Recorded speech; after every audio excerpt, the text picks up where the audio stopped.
지금 이 영상을 클릭하시는 분들은 새는 발음 때문에 고민이 많으실 겁니다. 티가 많이 나는 문제이기도 하고 이걸 어서 고치고 싶은 마음에 이것저것 시도를 많이 해보셨을 겁니다.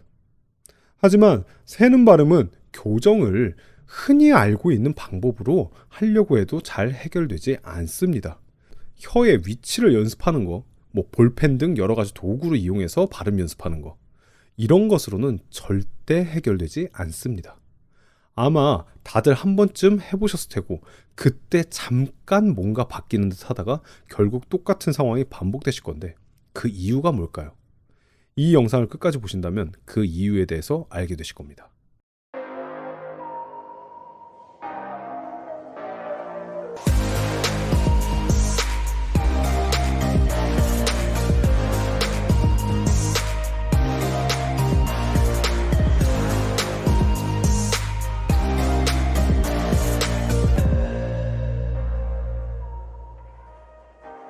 안녕하세요. 13년차 발성교정 전문센터 보이스닥터입니다.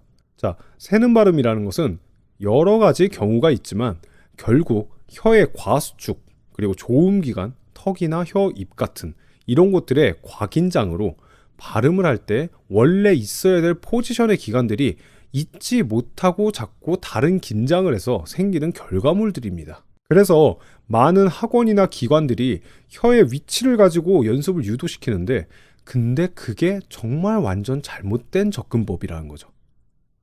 그렇게 해서 해결이 되시는 분들도 있는데 애초에 뇌에서 혀의 발음 포지션 운동을 잘못 수행하는 경우 외에는 그렇게 많지 않습니다. 그러니까 애초에 발음에 대한 포지션을 잘못하고 있는 경우들이죠. 그런데 실제로 우리가 알고 있는 발음이 꼬인다라는 거는 혀의 포지셔닝 문제보다는 다른 문제가 훨씬 심합니다. 그렇다면 어떤 것이 문제일까요? 바로 호흡과 발성 문제입니다. 왜 호흡 발성이 발음에 영향을 주느냐? 애초에 호흡이 운영이 안 된 상태에서 발성을 하면 생기는 보상 근육의 수축이 바로 혀의 과수축이기 때문이죠. 혀를 제자리에 위치하려고 연습을 자꾸 해봤자 호흡 운영이 되지 않으면 혀가 계속 말립니다. 그렇게 밑 빠지는 독에 물 붓는 상황이 되는 거죠. 그래서 아무 의미가 없다는 겁니다. 턱의 긴장 역시 마찬가지인데 호흡 운영이 안 될 시에는 정말 여러 가지 문제가 발생하거든요. 첫째로 갈비뼈의 움직임이 제한됩니다. 횡격막이 수축과 이완하는 작용으로 우리는 호흡을 운영하는데요. 이때 이 횡격막이 갈비뼈 안쪽 그리고 폐 아래쪽에 위치해 있기 때문에 수축할 때 폐로 공기가 이렇게 들어오게 됩니다. 그런데 이 횡격막을 수축하는 움직임에는 갈비뼈가 벌어지는 움직임도 동반돼요. 그래서 호흡 운영이 제대로 안 되고 있다는 건 이 갈비뼈의 움직임에도 문제가 생기는 거죠. 갈비뼈가 제한이 된다는 건 사실 날개뼈, 그리고 나아가서 흉추, 복행근, 골반의 움직임까지 전부 변형적인 움직임이 생긴다는 소리입니다. 숨만 잘못 쉬어도 온몸의 자세가 틀어진다는 얘기예요. 이상하죠? 단순하게 호흡을 제대로 못한다고 이렇게 많은 현상이 일어나느냐? 하지만 그 일이 현실적으로 일어납니다. 이게 패턴화되고 횟수가 쌓이면 몸 자세가 안 좋아지기 시작한다는 거예요. 결국 그렇게 된 몸 상태 때문에 역으로 호흡이 더 안 되는, 몸 때문에 호흡이 안 되고 호흡 때문에 몸이 안 되는 그런 진퇴양난의 상황이 펼쳐진다는 거죠. 두 번째, 보상 근육의 움직임이 만들어집니다. 저렇게 호흡 운영이 되지 않아서 무너진 자세와 몸에서는 어떻게 해서든 호흡 운영을 위해서 움직임을 또 만들어내려고 할 수밖에 없습니다. 무슨 말이냐면 제대로 횡격막이나 복행근, 기저근 등의 코어 근육들, 얘네들을 대신해서 턱이나 혀, 목 쪽에 있는 온갖 근육들을 끌어다가 쓴다는 얘기입니다. 우리가 흔히 말하는 목을 조인다는 행동들이죠. 그런데 그 중에 특히 오늘의 주제인 혀의 수축이 대표적인 현상입니다. 왜냐하면 우리가 음식물을 넘길 때 기도를 막아주는 역할을 혀가 하는데 이 혀가 후두 덮개를 누르면서 하게 돼요.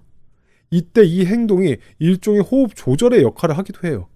그래서 횡격막이 이 호흡 조절을 못할 때 혀가 음식물을 넘길 때처럼 기도를 막는, 이 후두 덮개를 누르는 현상을 만드는 겁니다. 호흡 조절을 하려고요. 그런 상태에 혀에 말림이 있는 상태에서, 호흡 조절이 안 되는 상태에서 어떻게 혀를 가지고 무언가를 컨트롤하고 있겠습니까? 이미 혀가 힘을 쓰고 있는데. 이미 집안이 무너지고 가정이 무너진 상태의 그런 호흡 운영을 하고 계시는데 이거를 바로 세워야 혀가 일을 하지 않고 호흡근으로 호흡 운영을 해서 혀의 긴장이 풀리게 만드는 건데 혀 자체의 긴장을 풀게 만든다고 막 이런 거 연습하고 혀에 힘 푼다고 혀를 막 이렇게 내밀고 있고 이런 거 한다고 해서 풀리지 않는다는 소리예요. 그래서 호흡 운영이 바로 돼야지만 혀의 포지션을 그때서야 논할 수 있다라는 겁니다. 새는 발음의 교정의 핵심은 호흡 운영이고 그게 발음이 안 되는 이유가 바로 제가 앞서 말씀드린 두 가지 큰 이유 그리고 그 외에도 참 여러 가지 이유들이 있지만 일단 대표적인 이유가 그런 거라는 겁니다. 그런데 거기다 대고 볼펜 물고 연습하고 이래봤자 아무 효과가 없다라는 거죠. 문제는 그런 호흡과 발성이 이미 무너져 계신 분들이 단순하게 자 이거 복식 호흡이다 이러면서 배로 마시고 이런 거를 흉내내봤자 해결되지 않는다라는 거예요.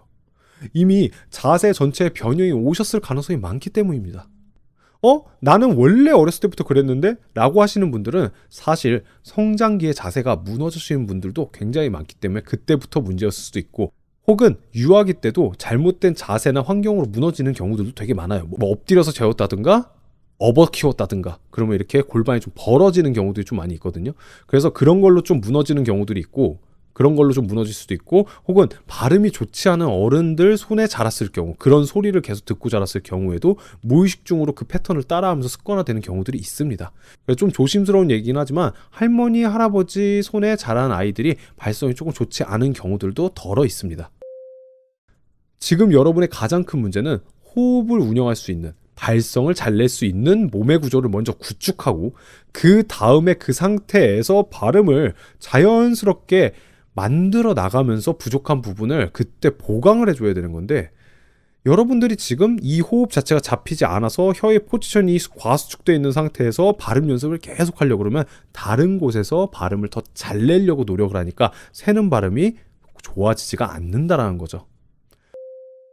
자, 저희 발성교정센터 보이스닥터는 이런 일반적인 학원에서 해결할 수 없는 부분들을 그리고 이것저것 뱅뱅 돌다가 해결 못 하시는 분들이 찾아오는 그래서 그런 부분을 트레이닝하고 훈련시켜서 해결하는 그런 곳입니다.